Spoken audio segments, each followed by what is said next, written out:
All right, we're back for Chapter 2 of Final Fantasy VII Remake. Here with my pal Matt. We're both fans of the game so far. That's right. So far. So, Chapter 2 starts off in the sewer. Chapter 1 ends with the explosion of the reactor, the Mako reactor, Yep. right? Yep. So, they're all in the sewer, they're all doing their stuff. They explode out of the sewer.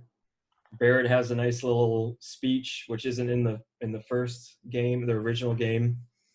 He kind of gives a little like pep talk to everybody Yep. about how he's doing this stuff for the right reasons. Well, they all come out of the sewer. We should talk about the fact that, like you were mentioning in the last episode, the severity of everything is a lot more pronounced in this. Yeah, like you realize that like debris is everywhere and the reactor really has caused some real damage to the surrounding area. There's people displaced from their homes. You keep hearing uh Shinra over the loudspeaker saying, please Mm-hmm. leave your homes because there's structural damage. You Yeah. can like hear people having conversations as you walk by them about what's going on. That's pretty cool. You can kind of hear them saying some really not nice things about Avalanche, and yeah, you just Mm-hmm. kind of walk around and start trying to make your Yeah. way to the train. There's people scattered about. And so, yeah, like I said, Barrett has this little less than touching speech. And then he's like, go back to the hideout. And then I sent you a picture where Wedge, and I wanted to note like how less comedic this is from the original. Because Oh in yeah, that photo, Wedge runs out with like holding his butt, and he's like, looks like his butt got caught on fire, and he's just running around. yeah, So yeah, they kind of remove those like more humorous aspects to the game. yeah, yeah. I I thought remember that that I thought that was specifically. interesting. He kept running around and then finally like pats it out. Yeah, yeah, yeah. So all that's kind of been removed. Um, so yeah, and then Cloud asks for his money, and Barrett's like, "It's about the money. Yeah, We'll talk about it when we get to the hideout." like he still doesn't. I feel like he still doesn't understand that Cloud's at this point doing it just for the money. Mm-hmm. And keeps like being like, "Don't worry about it." He's like, Cloud's like, "Well, I'm a mercenary. I kind of just want my money now, Just so want I my can money. leave." And we kind of find out Yeah, later on why the money thing is an issue. yeah, Um, so he's there. They go their kind of respective ways, and he runs into Jesse and gets his healing materia from yep, Jesse. yep, which is pretty great. Little gift, even though he's very reluctant. He's like, I don't want handouts. Cause like, I don't know, a little bit anyway. I think that actually might be the reward for picking the 20-minute timer because I think with the 30-minute timer, she just gives you potions and stuff. Oh, I cause think I yeah, heard. cause she also gives you potions and stuff too. Yeah, or the cure Oh, materia might be a reward for something you did in the thing, but I'm not sure. hmm. There are a few elements of the game which, like in the original one, kind of affect the outcome of certain scenes, which you see a little bit later in the story as well. But don't I don't think they change the overall arc of it. But there are certain little things that will be changed depending on what you do. Right, like little side things that'll Yeah, be different. yeah, So after that, he goes into the city. Everybody's kind of like in disarray. They definitely delve into that more, and they're showing all these people that are yeah, burned up. Everybody's like complaining, or like it's like it feels like a real like terrorist situation like that they just yeah, experienced, yeah.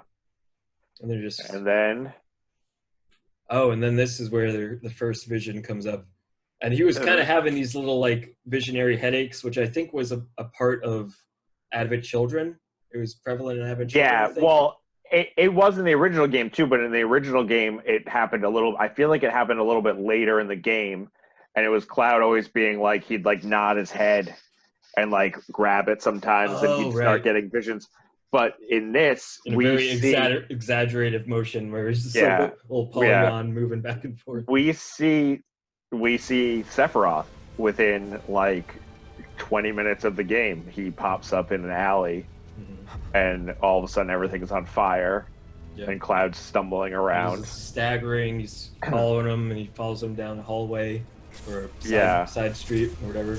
And like tries Alley. to fight him at one point and doesn't go too well. But like in the original game, you don't even see Sephiroth until much later. Like you hear his name. The first time you really hear his name is like when they're talking about Sephiroth being a famous soldier. And then you hear him and then you see his sword in the Shinra Tower. And then you see mentions of him in other spots as well. But yeah, seeing him this early was a surprise, but in a good way, because it really shows how much you like feel his presence even when he's not around through most of the game. Like you always are waiting for the moment you're going to walk into a town and he's going to be there, or something's going to be in reference to him. So especially for new players, they're like, who is this? They're realizing from the get-go who like the antagonist is in a way. Yeah, because you really in chapter 1, did they show Sephiroth? Did we miss that? Because he had flashbacks then. Oh, it was just they show like the feather falling, and when he's putting the bomb down. We may have missed that in the first Yeah, we chapter. may have missed that in chapter 1. I can't remember now. Yeah, they might even have shown him in that, or he just might think about it for a second and then go back to just... I just feel like his past comes up way sooner in this, and I think that's because they know there are so many fans of the game that have played the original game, so they know they can do it in this way, and also like flesh it out more so people are really enjoying like seeing all of this stuff. But yeah, it just, that part was really cool. And then you are kind of lost in the city trying to fight your way through, and soldiers start kind of popping up, and you run into Aerith after that, and she and it's kind of how you do in the Shinra troops or Shinra troop. They don't show up until after you run into her though, because then that's true. They walk up behind you. Yeah, because in the original game, you kind of run into her as you're running through the city and then help her up. Yeah, but in this one, she's being attacked by something, and as soon as you touch her, you see them. And those are specters. Well, they're new, but I have a theory that I think that they are a part of the version of what the original game had of the reunion people. I think they're part. Remember the reunion people? I was also so the reunion people were in all the people that. Yeah, but in the original game, the overarching theme of the original game, you used to see them. They were hooded figures that were all around in different towns. You would run into them, and they were called, and they kept saying reunion, and like saying like little snippets, and they had to do with Sephiroth. We won't get into much about it yet, but I have a feeling that the specters are versions of that coupled with other things. Yeah, so they're clearly trying to bring some more story to her with these. Because I'm not too familiar with that. She has a lot of connections. And look into that reunion thing, and she has a lot of connections to that too, which we'll get into later on in the game if they bring it up in this game or if they're going to bring it up in subsequent games. But she has some kind of connection to them as well. Well, wasn't the Advent Children based around the reunion of bringing Sephiroth back? So wasn't that what they were calling it? So yes, but they were more of the same people. So in the original game, I think that and I don't know what they're going to do with this one, but in the original game, it was when you first run into Sephiroth a few times, you come to find out that that's not actually Sephiroth. It's like one of the reunion people that have like, I think it's a bunch of those people that are like taking on his appearance as you see him in different areas. And then he's somewhere else in the game. So you really don't see the real Sephiroth in the original game till like towards the end. Or you see parts of him, but it's like a weird, the story is so expansive in Final Fantasy VII that it's hard to like talk about everything without going ahead in lore sometimes when comparing it to the old game and this new game. But I think that there is a lot of elements of this that are already bringing those kinds of things to the forefront.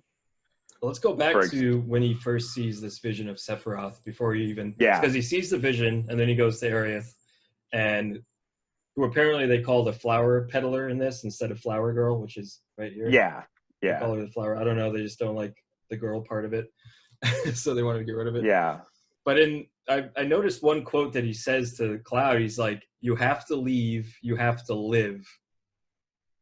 yeah. So I don't know what that means. If he clearly needs him for this for something. Yeah, I mean, again, in the original game, it's revealed as to why there's such a connection with Cloud and him, which is wouldn't even know if I want to reveal that yet, but Because I don't there's a remember it. I so for some in reason. the original game, he has been given Genova cells into himself. Him and Zack were experimented on by Hojo and given it Genova cells, which I think a lot of the reunion people have as well. They have like Sephiroth and Genova cells in them. So they're in this world, their Cloud is technically a Sephiroth clone. He's not a clone where they've cloned him from birth. He's a person that's normal that was given Mako energy and Genova and Sephiroth cell. Like he was given Sephiroth cells with Genova. So that's why he's so powerful, is because he's been given other powers from this. So, and that's why he's so connected to, because he's not a rejected clone either. Like he's a fully, like he functions well. I mean, obviously later in the game he goes a little nuts, but in the original game, but he is a Sephiroth clone. So I think that line, and I'm not sure where they're going with it, but I think that means that he needs to survive in a way that He wants to use him for something. so that he can use him in some way. And maybe that's because what he's seeing right now is visions. Because he also mentions like I killed you with my own two hands, type of thing, and then he's like, which is a scene in Nibelhelm. Yeah, they the show whole him, like flashback. They keep flashing back to like his what players probably don't know if they've never played the game is that's his village that he lived in. And him and Tifa both lived there as kids. Yeah, it was destroyed. It was actually funny because that gave me that scene where he said, don't move your mic. It's like causing a lot of feedback. He said where he was like, learn and live. Idiot. Use your. He's like, use your hate and stuff. And it reminded me of I used to watch Naruto, and there was a bunch of episodes where they talk about where Sasuke's brother Itachi always says like, use your hate and come back and find me, and he tells him to run and survive so he can fight him when he's an adult. And hate leads to anger. Anger leads to darkness. But I can understand. Yeah, he's like, hold on to your hate and run and survive. And I thought that whole scene was really well done. And like Sephiroth's voice is amazing in it, and he just his voice acting is really well done. Yeah. Like he has that really good monotone, like kind of villain voice, but there's like a hint of a smirk in it the whole time that he's talking. It's really, really good. Like it's almost like he sees his plan unfolding that he has for Cloud, and like it was very cool cinematic scene. Cloud, I noticed this as like a side note how Cloud reacts to his environments now, because I have a picture where he walks up to fire and he's just like holding it over I thought that was kind of neat. They definitely took their time with stuff like that. Yeah, it's cool how and you can still even even though the people don't interact with you or really get mad about it, like when you're running through a crowd, you can bump into someone and knock them away, and they're for a second, but they don't say anything to you. Yeah, but they're like, huh? Yeah, they bump it. It's really cool how you can interact. I thought that all the cars looked really cool. Like the cars looked very the old school. Yeah, like the game did, the original game, and there were those cool old trucks and stuff that you'd always see in parked in different places, like the one behind Gareth in your screen. Fire trucks and yeah.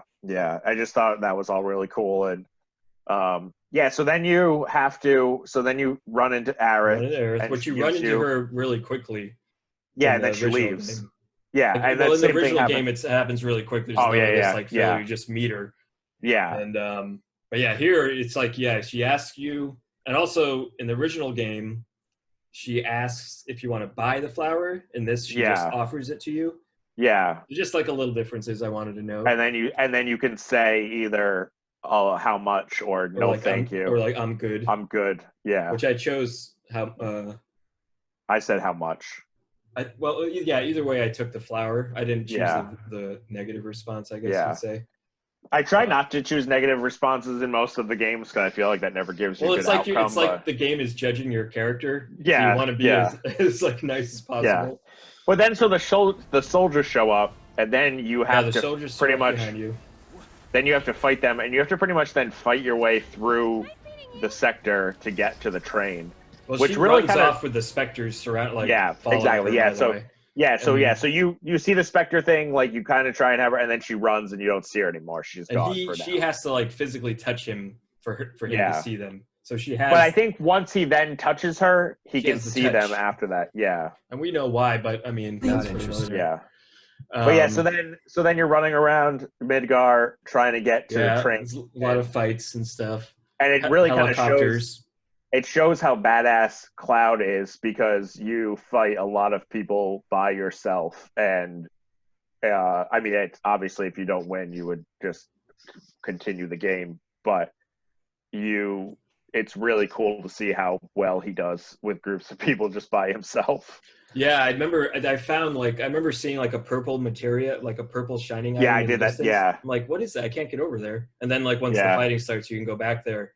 And one of them I found was like a dodge attack thing. So once you dodge, cool. You'll come up and do an area attack, which I switched to that. I took off the cure healing one and started using that one.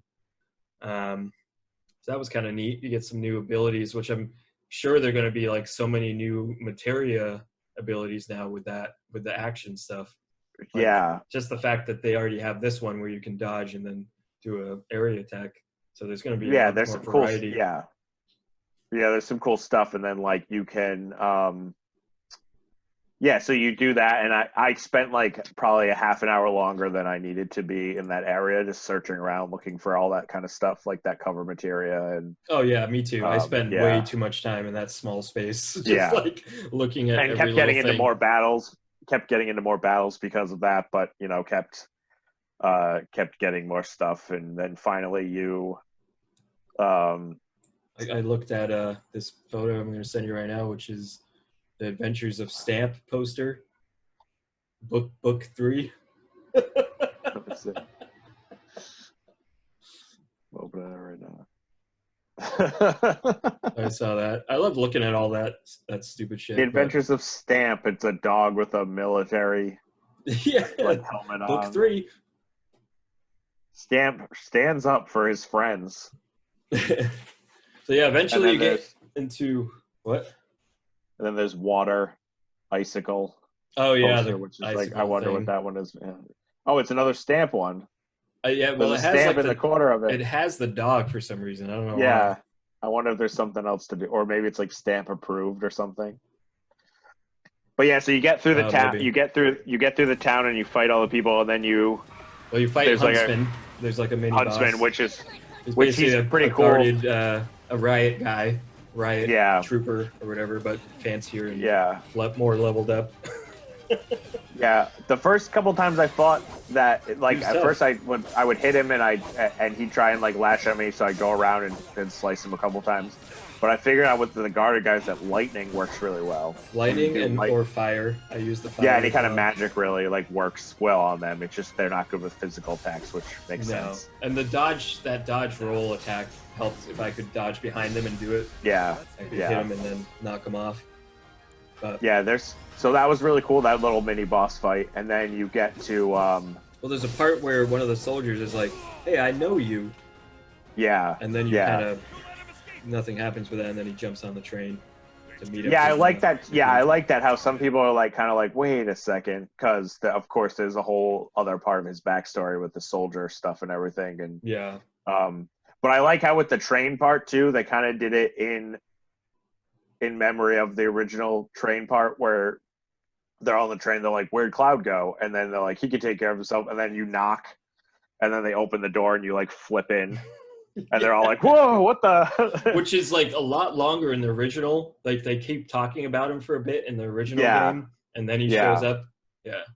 Yeah, but in this one, it's like within a few seconds, he's there. But Times. the train scene, for the most part, was really spot on. Like shot for shot. Like you go up and you talk to Wedge and you talk to Jesse, and Jesse's worried Jesse about the shows bomb, you the map and she of shows you the the map. Midgar. And they talk about. I remember the map of Midgar when it came up in the original game. Even I was like, "This looks so cool!" Just like how it was like the 3D rendering. Oh yeah, you're like, whoa. Yeah, and then Jesse talks about the bomb, and then you like go into the next train, and then they're scanning the IDs, and they like she's like, "Our IDs are good, and you're fine." Yep. And then I remember you get to the next car, and you're just waiting. But I like in this new one, they had the Midgar the Shinra employees, the Shinra employees, yeah. So Like Barry middle has managers. a mild, well, he has a pretty intense confrontation with them because they're saying like they're talking shit about Avalanche, and what they do, and how they're terrorists, and how he's like, wait a second, and like honestly, they're both sides are kind of right. Like obviously, the Avalanche is on the more right side because they're Shinra doesn't care; they're just destroying the planet, but like they are blowing up buildings where it's like they're like not really aware of the consequences as to what's going on in some ways. Not that the bomb that blew up was their fault; that was Shinra doing that, but it's still like a cool little contrast where they're talking to each other about it. So yeah, I like that. Barrett's trying to justify his actions and all that. So that was kind of an interesting scene. And he's like, yeah, that's one of the photos I sent you, I think. Yeah, you did. Yeah. And then they're all just clapping. They're like, oh, yes. Yeah. And Barrett's like, rah! And they all get scared and run off. I love that because that's like, I feel like that is like very much like Japanese where it's like they're all clapping for him like, yes, of course. Yeah, absolutely. And this is another little tidbit I noticed. This character on the train commenting on Cloud's sword when he walks by. He's like, calm down, it's just a sword. there's a lot of people that that reference his sword. Like you'll hear people walk by and like people will be like, "That's such a big sword." Oh, I didn't even. That's the first one I noticed was. Yeah, hers. There's a few later on that that people will say like. That's pretty awesome. What a big sword. So yeah, after that, I mean, they pretty much just get off the train, and then it's chapter 3. Yeah. So he gets off, and Barrett's just like, "Damn, we're good," or something. Yeah, and that's pretty much what they say in the original game too. I think he's like, "Let's go home," and then they all run to. They all run off. Yeah, they all run to Seventh Heaven, which is in the Sector 7 slums. Yeah, stop moving that thing. Which will be part of season 3. I'm sorry, man. All right, I'm sorry. Yeah, so season 3. Ooh, season 3. You need to take a nap. Chapter 3, season 3. Yeah, so chapter 3 will come up next. This one's a little short. I mean, it had some stuff. Yeah, very short. Yeah, the stuff with Sephiroth and Aerith was interesting. Yeah, I really liked that they said her name in the game yet, so I haven't even looked into the game of what they call her. I don't think that you know her name in the original game until you meet her the second time. Because the first time she's kind of just a mystery to you because she runs off, and then flower peddler. And then later on you find her name from other things that have happened. Which I'm interested to see how they do that part in the remake because it'll be pretty awesome. Yeah, so far, I mean, it's been awesome to see how they've redone everything and added to it. Yeah. And it's mostly been positive stuff. There hasn't been stuff. I was a little iffy about the specters. I was like, what is going on here? But I think they're just building up more of the story and more of the lore that can go into it, I guess. Yeah. It's good stuff, man. Good stuff. The next chapter, by the way, this chapter was called, I forgot to do that at the beginning, Fateful Encounters. And that's the end of chapter 2. Well, I mean, that's an accurate chapter title because there's like 3 different meetings where you're like, if you haven't played the game before, you're like, oh shit, and if you have played the game before, you're like, oh shit. You're like, oh, okay. Oh, here we go. Oh, the Loveless poster. That's another little side note I was going to say. They carried over the Loveless poster. I'll post. I do love that detail because I remember seeing those posters in the original game, and I was like, I love that you see that in the new one. That's my background. It shows the poster and then it zooms down on her. Yeah, and and then I love that some that's bystander still knocks her here. over. Yeah, It's good. that's great. It's Well, good. that's it. Chapter 2 is complete. Stay Yep. tuned for Chapter 3. Go ahead and like and prescribe, and take your That's gonna be prediction. take care. Peace be Peace with be with you. everyone.